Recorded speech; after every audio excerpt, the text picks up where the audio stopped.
you, Honorable Deputy Speaker, sir, for allowing me to take part in this general discussion on budget.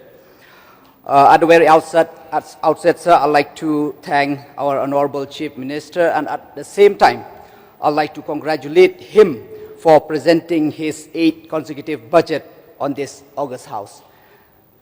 This itself, sir, is a big achievement, and it shows the trust and faith the people have on the government and under the leadership of our Honorable Chief Minister. I'm so happy, sir, to see the inclusiveness of this budget. Not like the old budget, where once we opened the budget, we saw the big allocation to few departments. But this time, sir, I'm very happy to see the fair allocation to all the department. And at the same time, I'm so happy to see that everyone are included in this budgets, from the youth, sports person, women, student, musicians, filmmakers, entrepreneurs, farmers, and so on, sir. And I'm so happy to see that they are getting the opportunity to avail different schemes, sir, from this budget. And that also not one, but they got the opportunity to choose through different schemes, sir. So for this, once again, sir, I'd like to congratulate our Honorable Chief Minister. No doubt, sir, there are many concerns from the people, especially from the opposition, regarding the loan and the debt taken from different government and private financial institutions. But for this, sir, when a mother takes a loan, it doesn't mean to burden its family, but to educate her children, to uplift the living standard of the family. So, same thing, sir, I hope that this government and our Chief Minister also are thinking the same. And it's no doubt, sir, I'm not saying we should ignore the CAG report, but I would like to remind the August House and also the opposition that to not underestimate our Chief Minister, because he has a degree of MBA in finance from a very prestigious Imperial College of London. And from time and again, sir, he has proven through his reforms in different departments.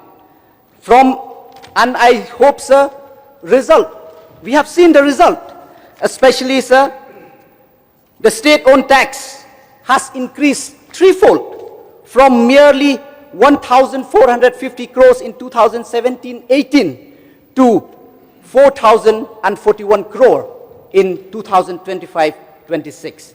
And also, sir, the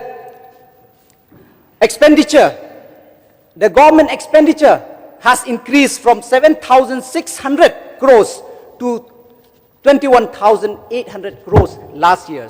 This shows, sir, that the government is committed and they have spent. We have seen so many infrastructure in terms of schools, colleges, hospital, and so many schemes which help the people at large, sir. So, sir, through this opportunity, I would like to bring to the notice of the government few issues which concern my constituency and Jaintia Hills at large. Sir, I'm so grateful. I would like to thank the government of the day for fulfilling the long aspiration of the people of Jaintia Hills by sanctioning the new government college in East Jaintia Hills and also the nursing college in West Jaintia Hills district. But, sir, at the same time, I'd like to remind our Chief Minister that, sir, the present government college, the Kheiñ Government College, required the extension of the college building, sir.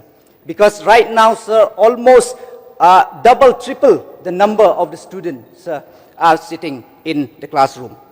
Another, sir, I'd like to remind you regarding the sanction of the rest 2 blocks of the integrated administrative complex, sir. Because last time, sir, we got the sanction of only 1 block. So in order, sir, to enable us to completely shift to this new building, sir, we are expecting the sanction of another 2 blocks on this, sir. Another thing, sir, I'd like to request, sir, to construction of the housing unit for the urban poor. So there are many urban poor living in the urban area, especially in Jowai, which are having difficulties of having land. So, sir, if possible, if we, especially from the SASKI scheme, if we could get, sir, a building like in Nongmensong, so I think it will be a great help for the urban poor, sir. Another thing, sir, I like to, I'm so happy to see, and last time I have visited Tura along with you to see the treatment of legacy waste in Tura. So I like to remind, sir, that in Jowai also, in Giant Hills also, we have our legacy waste in Mangkajai, the old landfill. So, sir, I request if this also can be expedited as soon as possible in order to safeguard our environment and especially the water bodies in that area, sir. Sir, I'd like to remind the House and to the government, sir, that, sir, the only oldest playground, that is the Sngewbha playground in Jowai, sir, now, sir, it's not in the playing condition, because this is very old and sanctioned very very long back. So, sir, it's really need to, sir, it need a new turf, and especially, sir, it need a sitting gallery. Last time during the Meghalaya Games, sir, they have installed a prefab gallery, but that is just a temporary. So, sir, I'll request that with the coming up of the national game, if this can also be included. Sir, at the same time, sir, I am happy to see. Please try to wind up. Yes, sir. Just a few points, sir.